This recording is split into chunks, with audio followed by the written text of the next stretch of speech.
The Stewart Highway is quiet at 2 in the morning. Most people don't know that. They think the Outback is always quiet. But during the day, there are road trains. There are tourists in hire cars. There are flies. There is always something moving. But at 2 in the morning, nothing. Just red dirt. Just stars. Just the sound of your own breathing. That is what she thought. Her name does not matter. The SES report only calls her caller female. No name, no age, no address, just a voice on a tape. The tape is from January 23, 1994. She was in a Caravan, not a fancy one, an old one, the kind you see parked at roadside stops, white paint peeling, one small window on the driver's side, a gas stove that didn't work, a bed that smelled like dust and old cigarettes. She was parked at a rest area, not a proper campground, just a dirt patch off the highway, the kind of place where truck drivers stop to sleep for 4 hours, the kind of place where no one stays longer than one night. She had been there since sunset. Her husband was asleep. His name is in the report, but I will not say it. He was a big man, a farmer, the kind of man who did not believe in ghosts or spirits, or anything he could not punch. He went to sleep at 9 o'clock. She stayed awake. She always stayed awake. She was a light sleeper. Too much coffee. Too many years of listening for crying children who were now grown and gone. So at 2 in the morning, she was sitting on the bed, reading a paperback, the kind with a ripped cover and yellow pages. A romance novel, something forgettable. The Caravan had no air conditioning. The window was open 2 inches. Just enough for air, just enough for sound. And that is when she heard it. At first, she thought it was a kangaroo. Big reds make a heavy sound when they move. 2 legs, thump, thump, pause, thump. But this was different. This was slower. 1 step, long pause, another step, longer pause, like something was thinking between each step. She put the book down. She listened. The footsteps were coming from the east, from the direction of the highway. But there was no car engine, no headlights, just footsteps, on dirt, on gravel, on red sand that had not seen rain in 11 months. She looked at her husband. He was still asleep, his chest rising and falling, his mouth slightly open. She did not wake him. Why would she? It was probably a kangaroo, or a feral goat. Or a tourist who had run out of petrol and was walking to the nearest roadhouse. Yes, that was it, a tourist. She told herself that. She almost believed it.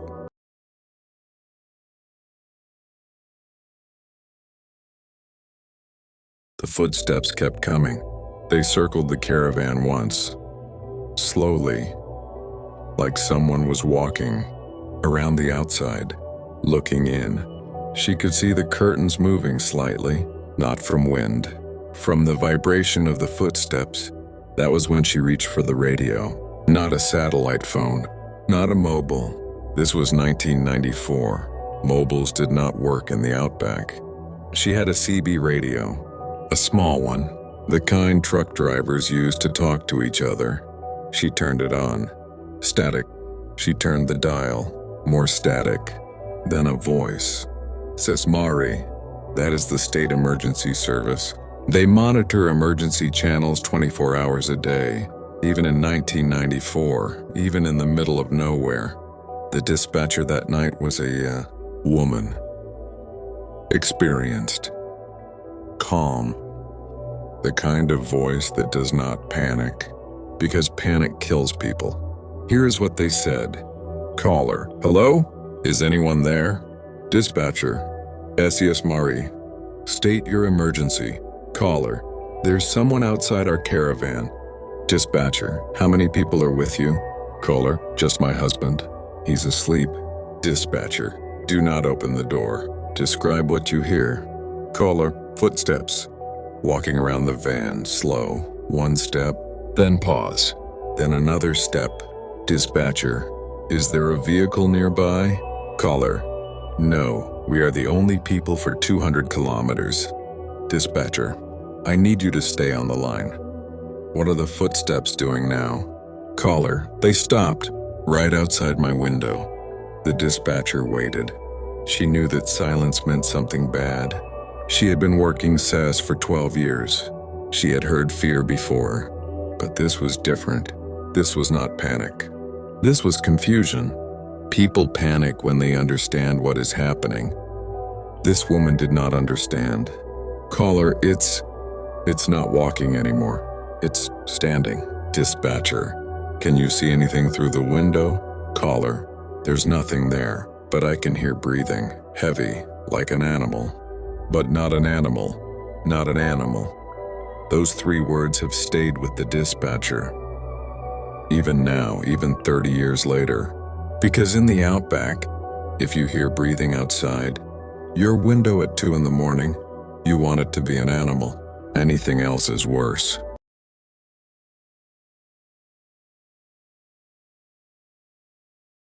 The breathing continued. The dispatcher asked the caller to describe it. Here is what the caller said.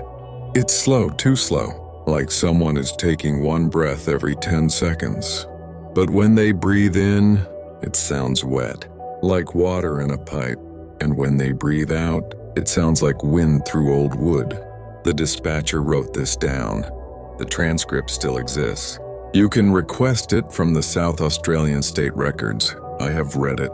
The handwriting changes halfway through the page. The dispatcher's handwriting. It starts neat, professional, then it gets shaky, because she heard it too. Through the radio, through the static. She heard the breathing. The caller was not imagining it. Dispatcher, ma'am, I want you to wake your husband slowly. Do not make noise. Caller, I can't. Dispatcher, why not? Caller, because every time I move, the footsteps move too. This is a detail that most people miss.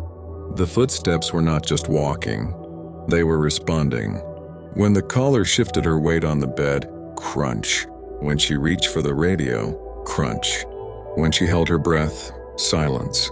Whatever was outside was listening to inside, and it was matching. Caller, I think it knows where I'm sitting. Dispatcher, ma'am, do not look at the window. Caller, I already did. Dispatcher, what did you see? Caller, nothing, just the curtain. But the curtain, it's moving, not from wind, from something pressing against it. From the other side. She described the shape. She said it was tall, taller than her husband, taller than any man she had ever seen, but thin, too thin, like a person who had not eaten in years. She said the shape had fingers, long fingers, pressing against the fabric. She said there were too many fingers. Dispatcher, ma'am, I need you to turn off the light. Caller, no. Dispatcher, turning off the light will stop it from seeing you. Caller, but then I won't see it either. Dispatcher, that's the point. Caller, no, you don't understand. If I can't see it, I won't know when it comes in. That was when the dispatcher realized. The woman was not afraid of the thing outside. She was afraid of the thing coming inside.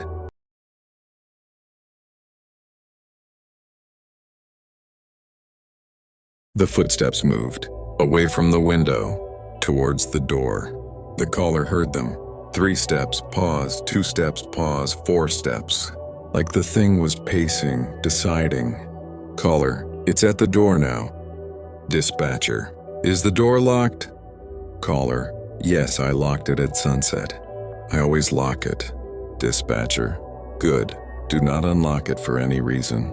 Caller, what if it breaks the door? Dispatcher, it won't. Caller, how do you know? The dispatcher did not answer, because she did not know. She was sitting in a room in Marree. Fluorescent lights, a desk, a kettle, a calendar on the wall. She was 500 kilometers away. She could not help. She could only talk. Caller, it's touching the door now. I can hear its fingers on the metal. Dispatcher, describe the sound. Caller, like nails on tin, but slow, 1 finger at a time. Tap, tap, tap. Dispatcher, is it trying to open the door? Caller, no, it's just touching, feeling like it's never touched a door before. That sentence, like it's never touched a door before, is the line that made the dispatcher stop writing. She put the pen down. She listened, and for the first time in 12 years she wanted to hang up, because she realized something. Whatever was outside that caravan, it was not a person, it was not an animal. It was something that had been alone for a very, very long time, and it was curious. Caller, it's trying the handle now. Dispatcher, is the handle moving? Caller, yes, but it's locked. It doesn't understand locks. Dispatcher, what do you mean it doesn't understand? Caller, it's turning the handle back and forth. Like it doesn't know which direction opens the door. Like it's never used a door before. Dispatcher, ma'am, I need you to move to the back of the caravan. Caller, I can't. Dispatcher, why not? Caller, because my husband is still asleep. I can't leave him. Dispatcher, wake him up. Caller, I've been trying. He won't wake up. This is the part of the transcript that is hardest to read. The caller tried to wake her husband. She shook his shoulder. She said his name. She whispered loudly. She pushed. He did not move. He was breathing. His chest was rising and falling. But he was not waking up. It was like he was in a different world. A deeper sleep than sleep. Caller, I think he's drugged. Dispatcher, did he take anything? Caller, no, we don't drink. We don't take pills. He just won't wake up. Dispatcher, keep trying. I'm going to send a patrol. It will take 4 hours. Caller, 4 hours? Dispatcher, that's the fastest we can get there. Caller, it will be inside in 4 minutes.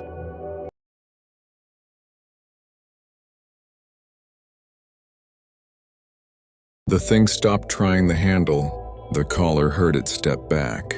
1 step, 2 steps. Then silence. Complete silence. No footsteps. No breathing. No fingers on metal. Just the sound of her own heart. Caller, is it gone? Dispatcher, I don't know. Can you see anything? Caller, I'm not looking. Dispatcher, good. Stay still. Stay quiet. 30 seconds passed. The dispatcher looked at her clock. 2:53 a.m. Then the caller spoke again. Her voice was different, smaller. Caller, it's on the roof.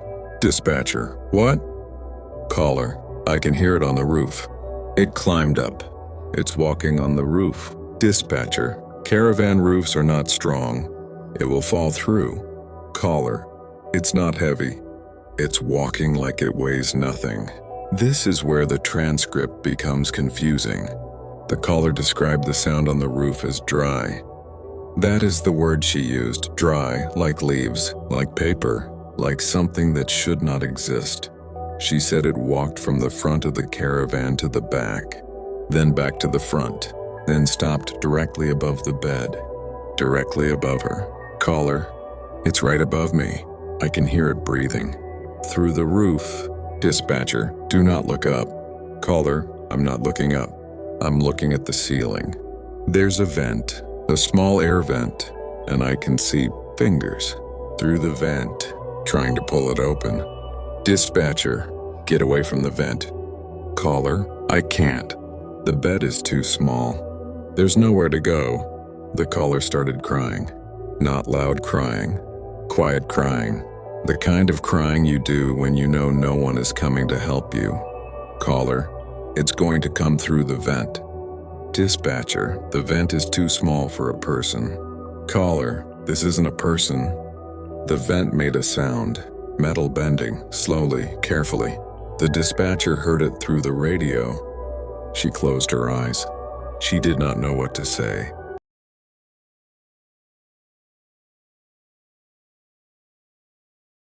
The caller stopped crying. That was the worst part. The dispatcher later said, when the crying stopped, because crying means there is still hope, silence means acceptance. Caller, it's inside. Dispatcher, where? Caller, on the ceiling. It's hanging from the ceiling, like a spider. Long arms, long legs. Too many joints. Dispatcher, do not look at it. Caller, I have to look at it. It's right above me. Its face is upside down. It's looking at me. It has eyes, but not where eyes should be. Dispatcher, where are the eyes? Caller, on its hands. The dispatcher stopped breathing. Caller, it's smiling. Its mouth is too wide. There are too many teeth, but it's smiling like it's happy to see me. Dispatcher, ma'am, I need you to close your eyes. Caller, it's speaking. Dispatcher, what is it saying? Caller, it's saying my name, but it's saying it wrong, like it's never said a name before, like it's learning. Dispatcher, do not answer it. Caller, it's reaching for me. Its hands are coming down from the ceiling. The eyes on its hands are looking at my face. Dispatcher, ma'am, I need you to... Caller, it's touching my hair. It's so cold, so dry, like touching paper, like touching dust. Dispatcher, run to the door now. Caller, I can't. It's holding me, not tight, just touching, just waiting. Caller, it wants me to go with it outside into the dark. Dispatcher, do not go. Caller, it says if I go, my husband will wake up. If I stay, he never will. Dispatcher, that's a lie. It's lying to you.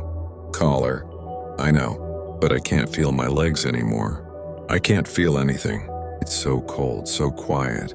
I just want to sleep. Dispatcher, stay awake. Stay with me. What is your name? Tell me your name.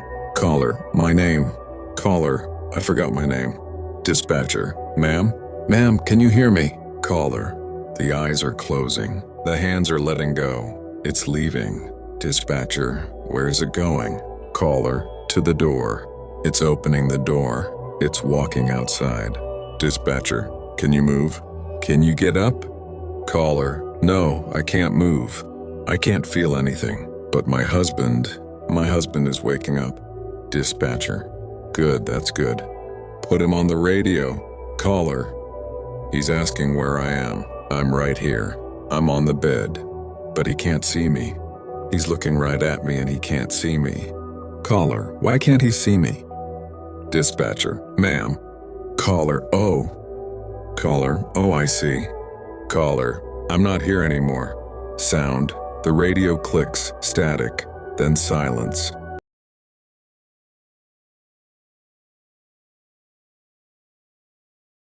The call ended at 3:17 a.m. The dispatcher stayed on the line for another 40 minutes. She called out. She asked for a response. She got nothing. At 4 a.m., she radioed a patrol. 2 officers, a Land Cruiser. They left Marree at 4:15. They arrived at the rest area at 7:52 a.m. The sun was up. The temperature was already 30 degrees. The Caravan was exactly where the caller said it would be. White, peeling paint, 1 small window. The door was open. Inside, they found 1 man, the husband, sitting on the bed, staring at the wall. He was not crying. He was not speaking. He was just sitting. The officers asked him where his wife was. He said, "She's right there." He pointed to the bed. There was no one on the bed. The sheets were crumpled. There was an indent on the pillow. There was a paperback romance novel on the floor, but no woman. The officers searched the area. They searched for 3 hours. They found footprints, dozens of footprints. They circled the Caravan. They led to the door. They led away from the door, and then they stopped. Not faded, not covered by wind, just stopped in the middle of the red dirt, like the person who made them had simply vanished. The husband was taken to Marree, then to Port Augusta, then to Adelaide. He never spoke again, not a word. For the rest of his life, he died in 2008 in a care facility, still staring at walls, still reaching for someone who was not there. The case is still open. The South Australian police classified it as missing person. Circumstances unknown. The SES transcript is archived. You can request it, but parts are redacted. Names, locations, the description of the face. On the ceiling, those pages are blank. The dispatcher retired in 1996. She moved to the coast. She never listened to the radio again. But sometimes, she says, when the wind is right, she still hears the footsteps. One step, pause, another step, coming closer.